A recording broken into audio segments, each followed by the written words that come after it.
Hi అండి, welcome back to my channel. మొన్న వెకేషన్లోని ఒకరోజు రిసార్ట్లో కూడా స్పెండ్ చేసామండి. ఆ వీడియోస్ మీకు పార్ట్ 1 పార్ట్ 2 పార్ట్ 3 చెప్తాను. ఈ రిసార్ట్ అయితే చాలా బాగుందండి. అప్రాక్సిమేట్గా 40 టెంట్స్ ఉన్నాయి. ఈచ్ టెంట్లోని ఒక ఫ్యామిలీ మాలాగా 2 పిల్లలు, ఒక పేరెంట్స్ అయితే సరిపోతారు. మేమైతే నైట్ స్టే చేయలేదు, జస్ట్ డే టైంలోనే రిసార్ట్ ఎంజాయ్ చేద్దామని వచ్చాము. అందుకని మా వాళ్ళు నీట్గా రెడీ అయ్యి మరి పడుకున్న ట్యాక్ చేసి వీడియోస్ తీసుకుంటున్నాము. అరౌండ్ 10:30 అవుతుందండి. సన్ రైజ్ అయ్యింది, వేడివేడి కిరణాలు తగులుతున్నాయి. చుట్టూ మంచు ఇంకా పూర్తిగా వెళ్ళలేదు, హిల్ స్టేషన్ కాబట్టి. సో చల్లగా క్లైమేట్ అయితే చాలా బాగుందండి. మేమైతే బాగా ఎంజాయ్ చేస్తాం. అయితే ఆ చుట్టూ ఉన్న చెట్లు చూసారా, పొడవుగా పెద్ద పెద్ద ట్రీస్ ఉన్నాయి. ఇవన్నీ సిల్వర్ ట్రీస్ అంటండి. యాక్చువల్గా మ్యాచ్ బాక్స్లో మ్యాచ్ స్టిక్స్ ఉంటాయి కదా, అవి ప్రిపేర్ చేయడానికి యూస్ చేస్తారంట. పిల్లలతో ఎంజాయ్ చేయడానికి అయితే బెస్ట్ ప్లేస్ అండి.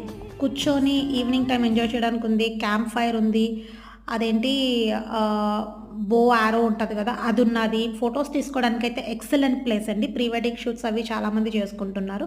అగోండి చుట్టూ ఇంకా డెవలప్మెంట్ అవుతుంది.